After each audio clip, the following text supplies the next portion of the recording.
Salam sejahtera Malaysia, denyut nadi suara rakyat bergema di channel ini.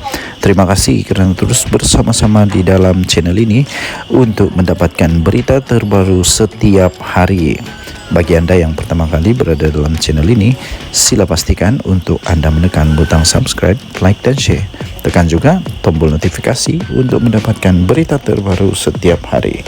Denyut nadi suara rakyat bergema di channel ini, berita bermula sebentar lagi.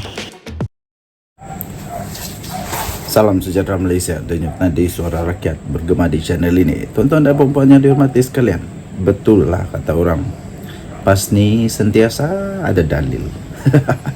Sentiasa ada dalil. Sabudin Hussein menulis ini dengan sangat tepat di sabudin.com.net.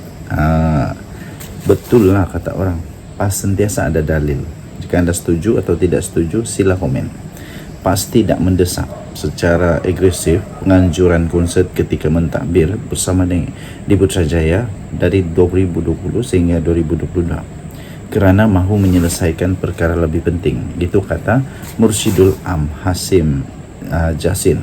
Ada-ada aja, memang ada alasan punya.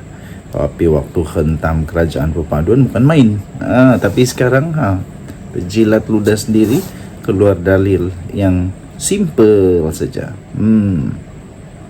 Bercakap pada FMT, Hashim berkata pihaknya tidak boleh melaksanakan atau menyelesaikan pelbagai perkara sekaligus, dan keadaan itu sama seperti ketika PAS mula memerintah Kelantan pada tahun 1990. Menurutnya, PAS menyelesaikan masalah dan memperkenalkan 100 inisiatif untuk rakyat secara berperingkat, bukan pada penggal pertama pemerintahannya di negeri Pantai Timur itu. Katanya, walaupun kita bantah konsep, tetapi kita bagi keutamaan terhadap apa yang kita patut bangkitkan semasa kita memerintah.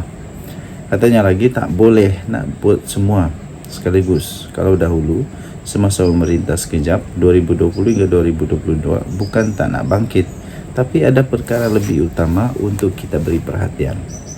Tahu pula menjawab. Kalau benda begini tahu dia jawab, bukan semua perlu diperhatikan.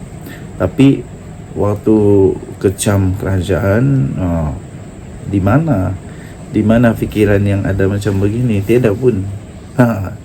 Tidak ada pun pertimbangan begini. Kenapa kerajaan kamu sajakah yang boleh kata untuk lebih memperhatikan perkara lain? Ada yang lebih penting, bukan semua boleh dibuat serentak. Kenapa kerajaan kamu sajakah boleh buat begitu? Maksudnya, kamu mengakulah yang bahawa memang kerajaan pada ketika itu memang tak sehebat kerajaan sekarang lah. Sebab kerajaan sekarang kamu pikir pula, kamu anggap pula mereka ini perfect, boleh buat semua sekaligus. Begitukah? Jadi memang terkena muka sendirilah. Itulah, nak jawab fikir dulu, nanti sendiri terkena. Bagaimanapun, bekas adun sanglang itu tidak menjelaskan masalah yang menjadi keutamaan PAS ketika menjadi sebahagian kerajaan bersama Bersatu, Barisan Nasional dan Gabungan Parti Sarawak sebelum PRU 15. Kemarin bekas menteri iaitu Khairi Jamaluddin berkata, PAS tidak pernah secara agresif mendesak konsert dibatalkan ketika berada dalam kerajaan di bawah pentadbiran Muhyiddin Yassin dan Ismail Sabri Yaakob. Bertanggungjawab dalam portfolio kesihatan pada ketika itu, Khairi Jamaluddin berkata, Idris Ahmad iaitu naib presiden PAS hanya minta jumlah konsert dikurangkan. Hashim berkata bantahan terhadap konsert artis antarabangsa seperti Ed Sheeran di Stadium Nasional Bukit Jalil pada 24 Februari ini dibuat kerana diadakan menjelang Ramadan. Umat Islam dijangka berpuasa pada 12 Mac depan. Katanya itu kena tunjuk sikap kita, kata Hashim, mengulas kesaan Dewan Ulama PAS supaya konsert bintang pop itu dibatalkan kerana Sheeran menyokong lesbian, gay, bisexual dan transgender LGBT katanya. Ketua Penerangan PAS Ahmad Fadli Sari pula menegaskan PAS sentiasa menyatakan bantahan di luar mesyuarat kabinet seperti dibuatnya ketika mengetuai sayap pemuda parti itu. Bantahan sering diutarakan termasuklah di Dewan Rakyat. Untuk rekod, Fadli yang juga adalah ahli Parlimen Pasir Mas mengetuai bantahan pemuda PAS terhadap konsert seperti Billie Eilish, Happier Than Ever, The World Tour di Stadium Nasional Bukit Jalil di Kuala Lumpur 2 tahun lalu. Beliau menyifatkan penganjuran banyak konsert seperti Kejar Gila menjemput kemurkaan Allah, katanya. Bagaimanapun, konsert itu diteruskan mengikut jadual. Ini diterbitkan di freemalaysiatoday.com dan diterbitkan semula di sabudin.com.net. Dan Nadi, Suara Rakyat bergema di channel ini. Bye-bye. Salam sejahtera Malaysia, denyut nadi Suara Rakyat bergema di channel ini. Baru sebentar tadi kita telah menerima satu berita yang bagi saya satu berita yang sangat-sangat bagus. Bukan berita baik sebab kita tak gembira dengan apa yang berlaku musibah kepada seseorang, tapi ini sangat bagus untuk beri pengajaran kepada manusia-manusia di Malaysia ini supaya fikir dulu sebelum cakap. Betul, orang kata terlajak perahu boleh diundur, terlajak kata badan sudah binasa, sudah terlambat.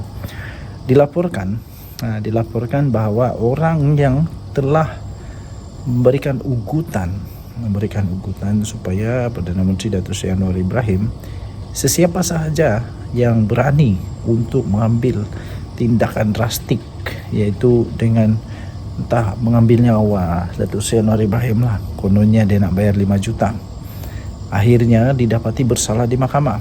Dan paling lucu ialah dia menangis bila dibacakan itu. Itulah tuan-tuan dan puan-puan, kalau nak marah, kalau nak tak puas hati pun fikir dulu. Jangan sampai sudah terlambat baru nangis, sudah tidak berhasil lagi. Jadi mana sudah rakan-rakan yang mungkin boleh membantu dia, kasih keluarlah. Mungkin ada walaun yang boleh tolong dia kan. Manalah tahu dia perlu bantuan untuk sara isteri. Ya betul, dia kata dia perlu bantuan untuk sara isteri, bayar hutang anak-anak. Itu semua sepatutnya dia fikir sebelum dia buat. Yang dia ugut itu bukan makcik sebelah rumah kah, bukan jiran kah, bukan anak buah kah. Ini Perdana Menteri Malaysia. Perdana Menteri Malaysia, tuan-tuan dan puan-puan yang dihormati sekalian.